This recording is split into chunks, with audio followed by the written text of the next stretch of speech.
ఇదిగో చూడు, దీన్ని తీసుకొని ఇలా కలుపుతూ ఉండు. ఇలా చూడండి, ఏమున్నా సరే అమ్మని ఆవిడ చెప్పినట్టు చేయండి. సరేనా? ఏం రాజ్యం, రిసెప్షన్ ఎప్పుడు పెట్టుకున్నారు?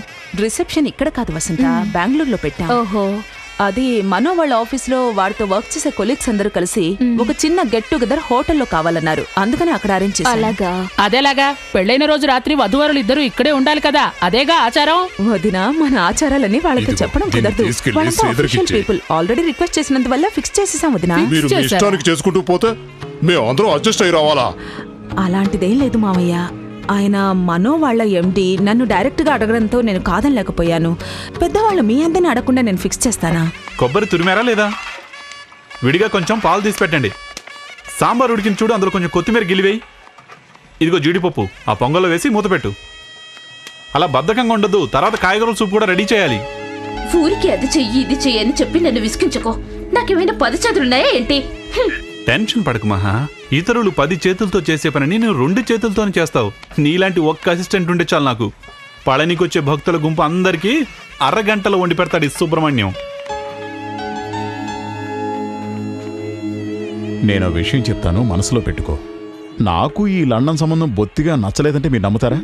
కానీ మా ఊరు వాళ్ళు తప్పు పడతారని ఈ పెళ్లికి రావాల్సి వచ్చింది. పెద్ద సంబంధం కుదిరిందని చెప్పి నీకు కూతురున్న సంగతే రాజ్యం మర్చిపోయింది కదా. కానీ అవన్నీ మనసులో పెట్టుకోకుండా నువ్వు ఈ పెళ్లికి వచ్చావు చూడు, నిజంగా నువ్వు పెద్ద మనిషి అయ్యా. రాజ్యంతో సంబంధం చేసుకోవడానికి నేనేమైనా లండన్లో బిజినెస్ చేస్తున్నానా ఏంటి?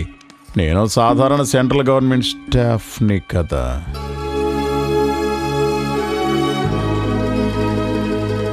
ఎందుకు అనవసరమైనవన్నీ మాట్లాడుతున్నారు? ఏది జరగాలో అదే జరుగుతుంది. వెళ్ళి చేయాల్సిన పనులు చూడండి. రాజ్యం, ఇవన్నీ నువ్వు పెద్దగా పట్టించుకోకు, వాళ్ళు ఇలాగే మాట్లాడతారు. ఈ హారం చూడండి అమ్మా, మీరు అడిగిన మామిడి పిందెల హారం. ఇది తాళి. తాళి. ఇవి 2 వరుసల జుమ్కీలు. ఇది లక్ష్మీ కాసుల పేరు. ఓహో, నగల డిపార్ట్మెంటా? అందుకే మహిళా లోకం అంతా ఒకే చోటు చేరారు. ఇది ఫ్యాన్సీ నెక్లెస్. ఏంటమ్మా, నగల్ని ఇలా చూస్తే బాగున్నాయో లేదో ఎలా తెలుస్తుంది? ఇప్పుడు బట్టల కొట్టు బయట 2 బొమ్మల్ని నిలబెట్టి వాటికి ప్యాంటు షర్టు చుడిదార్ లాంటివి ఎందుకు తొడిగిస్తారు? ఏ ఒక్క వస్తువుకైనా ఆ వస్తువు అందాన్ని చూపడానికి ఒక మోడల్ అవసరం. మహా, రామ్మా.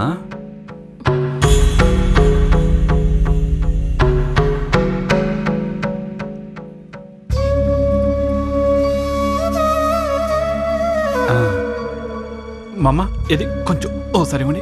అది అది ఏమండి, కొంచెం హెల్ప్.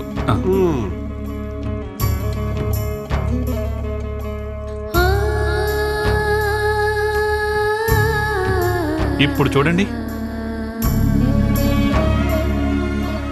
బాగున్నాయి కదా? బాగున్నాయా? అందంగా మహాలక్ష్మికనే ఆర్డర్ చేయించినట్టుగా ఉన్నాయి. అమ్మా, మామ, మిగతా విషయాలన్నీ మీరు చూసుకోండి. వంటగదిలో నాకు చాలా పని ఉంది, నేను వస్తాను.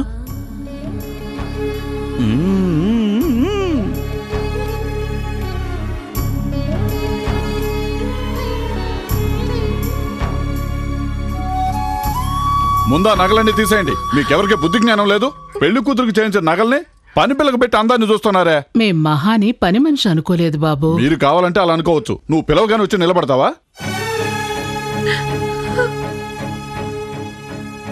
ఇంత చిన్న విషయాన్ని ఎందుకు శ్రీధర్ పెద్దది చేస్తున్నావు? ఏంటి, ఇది చిన్న విషయమా? ఓయ్, వాళ్ళకంటే తెలీదు. నువ్వు తరతరాలుగా నగలు చేస్తున్న కంసాలివి, నీకు తెలీదు? నేను మీ బంధువులమ్మాయి అనుకున్నాను. ఏంటి అనుకోవటం గినుకోవటం? ముందు ఆ నగలన్నీ తీసి పంపించేయి. ఈ ఇంట్లో ఒక్కటన్నా కరెక్ట్ గా జరుగుతుందా? ఊరుగా ఉంటే తమలపాకులు మార్చుకొని పెళ్లి చేసేటట్టున్నారు.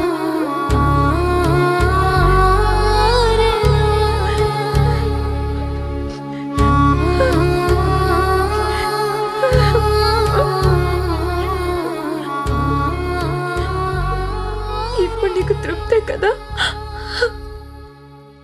నన్ను అవమానిస్తుంటే చూడడం నీకు సంతోషం కదూ? సంతోషమే మహా. నిన్ను అవమానించాలని కాదు, నీకు చెందాల్సిన నగల కొలతలు సరిగ్గా ఉన్నాయో లేదో చూడడంలో సంతోషం.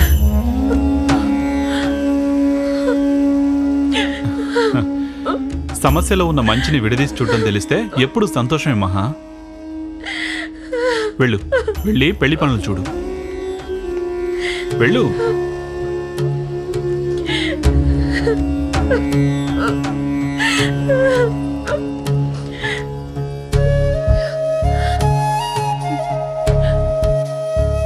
నాకిక్కడ ఏం జరుగుతుందో తెలీదు. త్వరగా నాకు మంచి దారి చూపించు.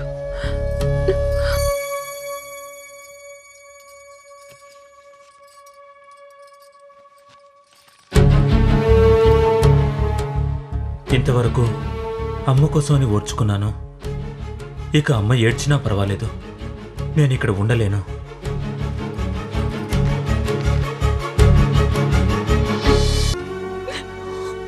ఏం ఫీల్ కావద్దు రాజు, ఆలోచించి మంచి నిర్ణయం తీసుకుందాం.